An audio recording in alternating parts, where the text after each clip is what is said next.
Bem-vindo ao programa Hora do Estudo Bíblico, com o doutor e professor Lehmann Strauss.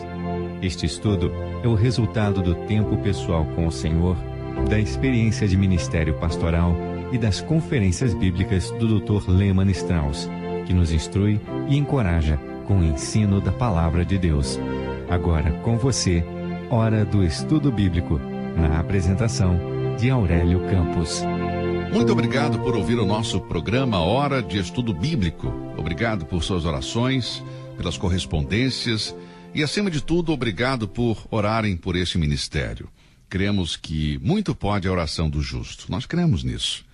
Muito bem, abra sua Bíblia no capítulo 4 de Gênesis. Mas antes de começarmos o nosso estudo, vamos buscar a Deus em oração. Querido Pai, obrigado por nos dar mais um dia de vida. Mais um dia para viver para a Tua glória. E pedimos, Senhor, que nos fale através da Tua santa palavra, com o poder do Espírito Santo, o autor. Pedimos que cada ouvinte tenha um coração receptivo e permita que a Tua palavra haja nos corações e nas vidas das pessoas. E que esta mensagem de hoje possa ser uma bênção para eles. Oramos em nome de Jesus. Amém. Nós estamos estudando o 4º capítulo de Gênesis e estamos terminando nosso estudo sobre Caim. Creio que teremos apenas mais um estudo no capítulo 4. Vamos fazer agora um breve resumo do que vimos até agora. Estávamos estudando sobre Caim e Abel e que esses dois homens representam dois tipos de pessoas neste mundo. E só há dois tipos de pessoas neste mundo, os salvos e os perdidos, os filhos de Deus e os filhos do diabo. Sabemos que Caim era filho do diabo porque 1 João 3 diz que ele era do maligno. E sabemos que Abel era filho de Deus, porque ele creu no sacrifício de sangue. Portanto, Caim e Abel nos fornecem as duas facetas da raça humana. Eles foram os primeiros filhos de Adão e Eva após a queda, e, portanto, nasceram fora do jardim do Éden. Nós não sabemos nada sobre sua infância, nós não sabemos nada sobre o seu comportamento ou disposição, não sabemos nada sobre sua aparência física ou as suas emoções. Sabemos apenas que eles eram irmãos e possivelmente gêmeos, os primeiros filhos que nasceram de Adão e Eva, e ambos foram criados em um lar religioso. Sabe, é interessante observar que os psicólogos culpam sempre o ambiente em que a pessoa foi criada. Sempre buscam ir para o passado e ver em que condições a pessoa cresceu. A culpa de todos os problemas é hereditária ou tem a ver com o ambiente.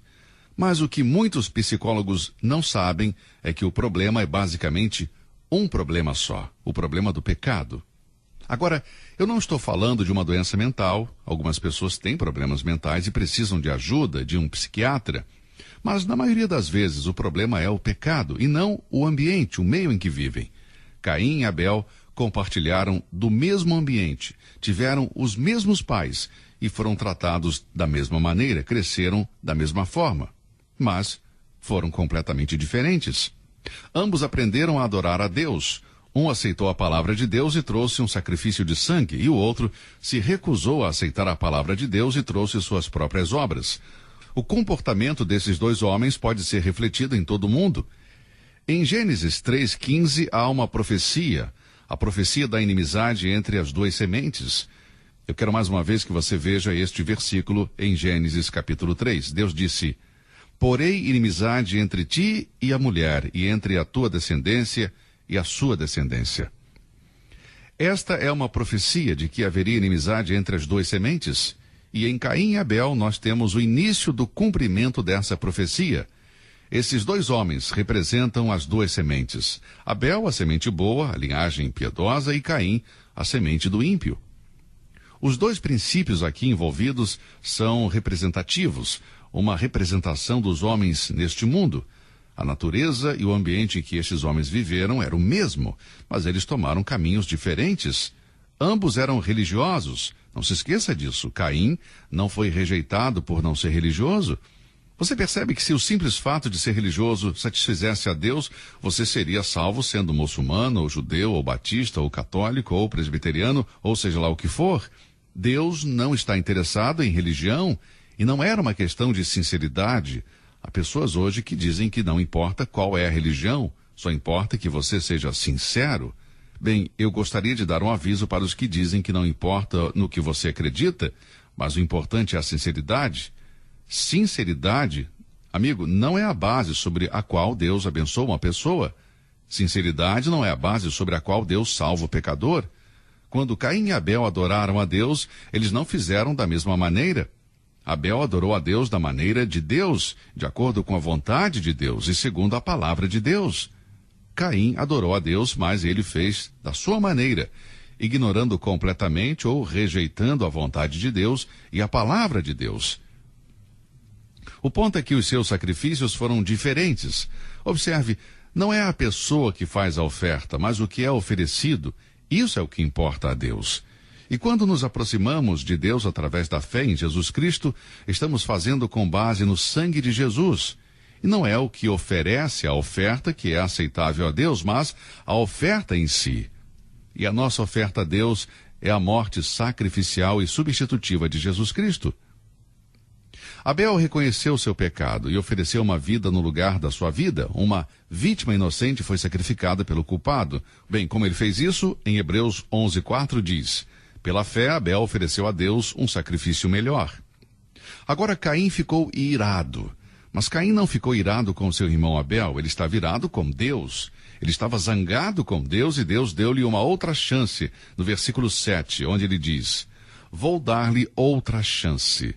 Mas Caim matou seu irmão Abel. Ele não aceitou a oportunidade de Deus. Talvez alguém que está me ouvindo agora, neste momento, não é salvo e está tendo a sua última oportunidade. Esta pode ser a sua última chance. Caim virou as costas para a oportunidade que Deus lhe deu para se salvar. É possível que alguém que está me ouvindo agora dê as costas a Jesus Cristo neste momento. E esta talvez seja a sua última oportunidade? Pense nisso, amigo. Muito bem, aqui temos então o primeiro homicídio. E a ideia que eu queria transmitir no último programa é que foi o ímpio que perseguiu o piedoso. Caim perseguiu Abel. Abel não perseguiu Caim. Nesta batalha das sementes, o conflito é entre as duas sementes. Caim representa a semente da serpente. Abel representa a boa semente, a da mulher, que seria Cristo. Então aqui temos a grande questão da religião. Esse é o tema. A questão aqui é religião, é adoração. E Caim está com raiva de Deus porque Deus não recebe sua adoração. E o ímpio persegue o piedoso para matá-lo. Agora, você nunca vai encontrar um cristão perseguindo alguém. Um homem pode ter uma religião, mas sem Cristo nada pode fazer. A religião é diferente do cristianismo. Uma pessoa pode dizer ser cristão, mas não pratica o cristianismo, então não é um filho de Deus.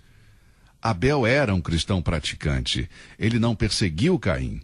Caim tinha uma religião, mas não era salvo e sua religião não o ajudou.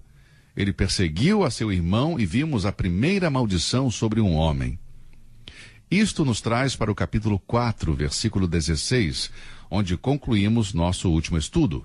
Gênesis 4:16. E saiu Caim de diante da face do Senhor, e habitou na terra de Nod, do lado oriental do Éden. Agora não temos ideia de onde era Nod, sabemos apenas que estava a leste do Éden. E no versículo 17 lemos que conheceu Caim a sua mulher. Agora não podemos continuar além do versículo 17, sem antes fazer um comentário sobre uma pergunta clássica. De onde Caim arranjou uma esposa?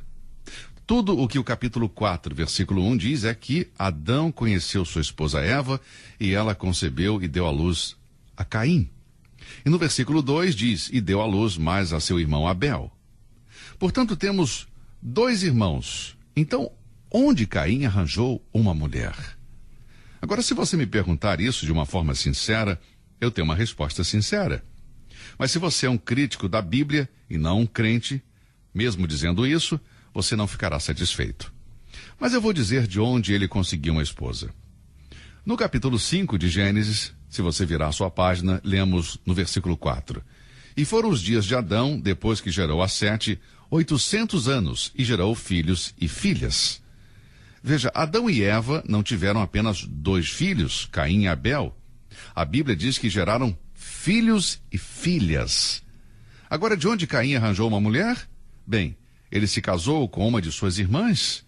Naqueles dias, nesta fase da história, era permitido um homem casar com sua irmã ou prima. A propósito, deixe-me sugerir algo sobre Adão e Eva. Nunca lhe ocorreu que eles tinham um relacionamento de irmãos? Bom, isso não tem base bíblica nenhuma, o que eu estou dizendo, mas observe que Deus criou Eva da costela de Adão, e Adão disse: ela é osso dos meus ossos e carne da minha carne. Portanto, neste sentido, não há nada na Bíblia que diz algo sobre isso. Havia uma relação entre irmãos. Então, não fique surpreso ao ler que Caim se casou com sua irmã. Isso é exatamente o que ele fez. Agora, quando Caim descobriu uma de suas irmãs e decidiu se casar, eu não sei, a Bíblia não nos diz. Só sabemos que Caim se casou com uma de suas irmãs, baseado no capítulo 5. No versículo 17 diz: e conheceu Caim a sua mulher, e ela concebeu e deu à luz a Enoque. Antes de prosseguir com o estudo, quero enfatizar algo muito importante. E se você nunca observou isso, por favor, anote. Existem 2 Enoques na genealogia de Gênesis. O Enoque do capítulo 4, versículo 17, não é o Enoque piedoso que encontramos no capítulo 5. Este é o Enoque que veio do ímpio Caim. E conheceu Caim a sua mulher, e ela concebeu e deu à luz a Enoque. Este não é o Enoque que vamos estudar no capítulo 5. Esta é a linhagem do ímpio, da semente da serpente, de Satanás. Então, conheceu Caim a sua mulher, e ela concebeu e deu à luz a Enoque. Agora veja o que Caim fez. Diz aqui que ele edificou uma cidade. Vamos ver algo que é muito importante. Caim agora se torna o fundador, o pai de uma civilização. Não sei o seu tamanho em termos geográficos, não sei quão grande era em termos de população, o número de habitantes, mas é claro que cresceu. Neste ponto, a população estava aumentando. Mas sabemos que ele edificou uma cidade.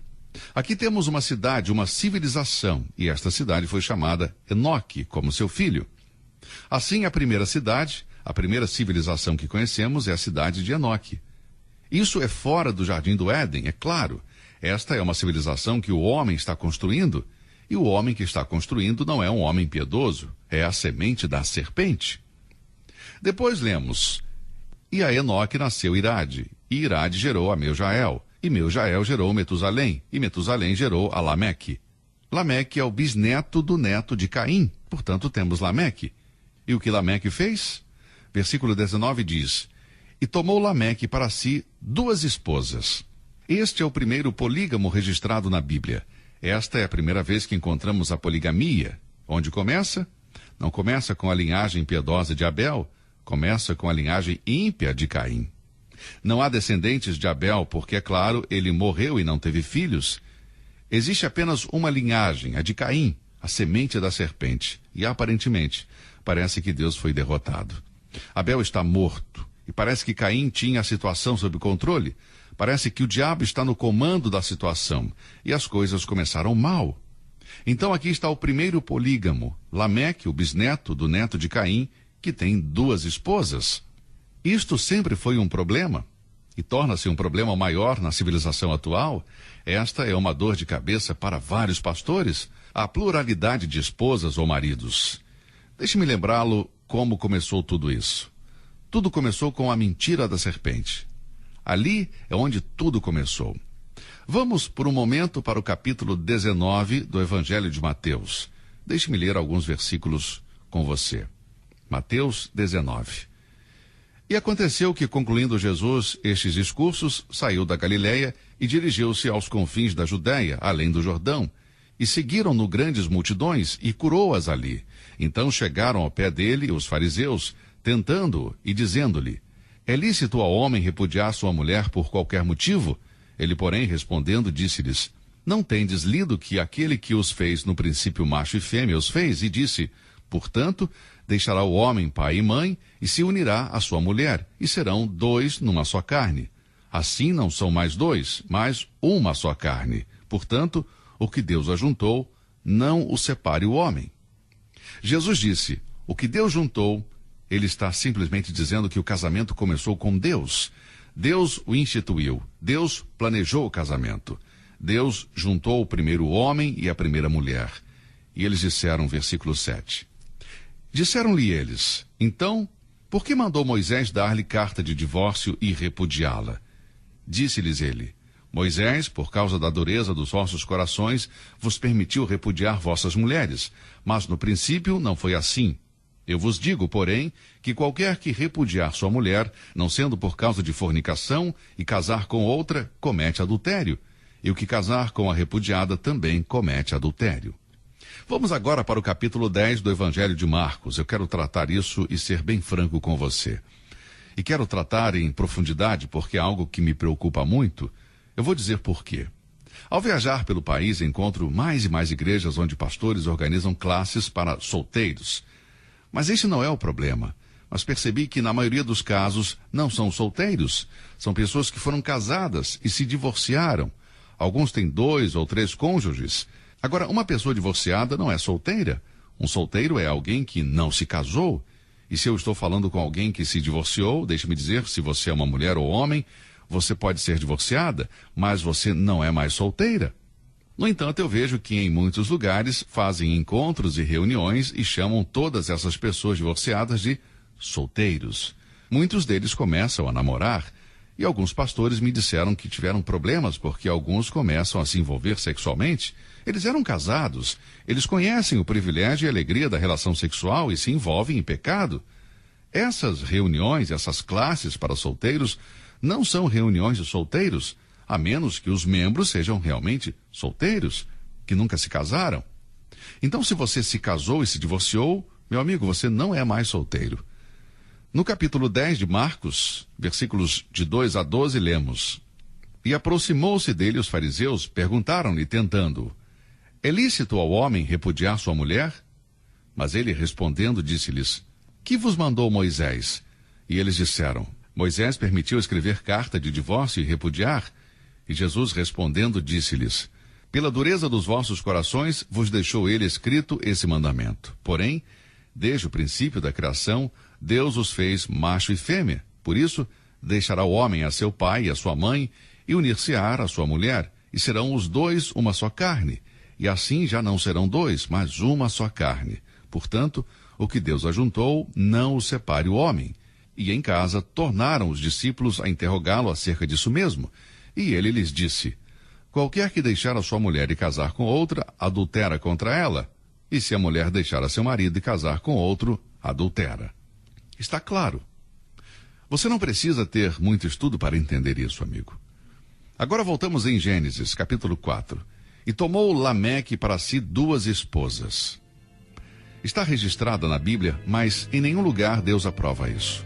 Deus não pune. Então todo esse problema de mais de uma esposa começa com um homem ímpio, que era da semente da serpente, com Lameque, o bisneto do neto de Caim, que virou as costas para Deus, que saiu da presença de Deus. Bom, não conseguimos ler tudo o que queríamos, mas vamos continuar no nosso próximo estudo. Nosso tempo, infelizmente, hoje acabou. Se Deus quiser, vamos terminar o capítulo 4 em nosso próximo programa. Obrigado por ouvir o estudo de hoje, que Deus o abençoe e até lá. Você ouviu Hora do Estudo Bíblico com o professor e doutor Lehmann Strauss, na apresentação de Aurélio Campos. Se você deseja ouvir novamente esta mensagem, visite a nossa página na internet www.bbnradio.org.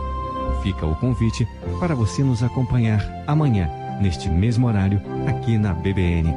Hora do Estudo Bíblico é uma produção da BBN.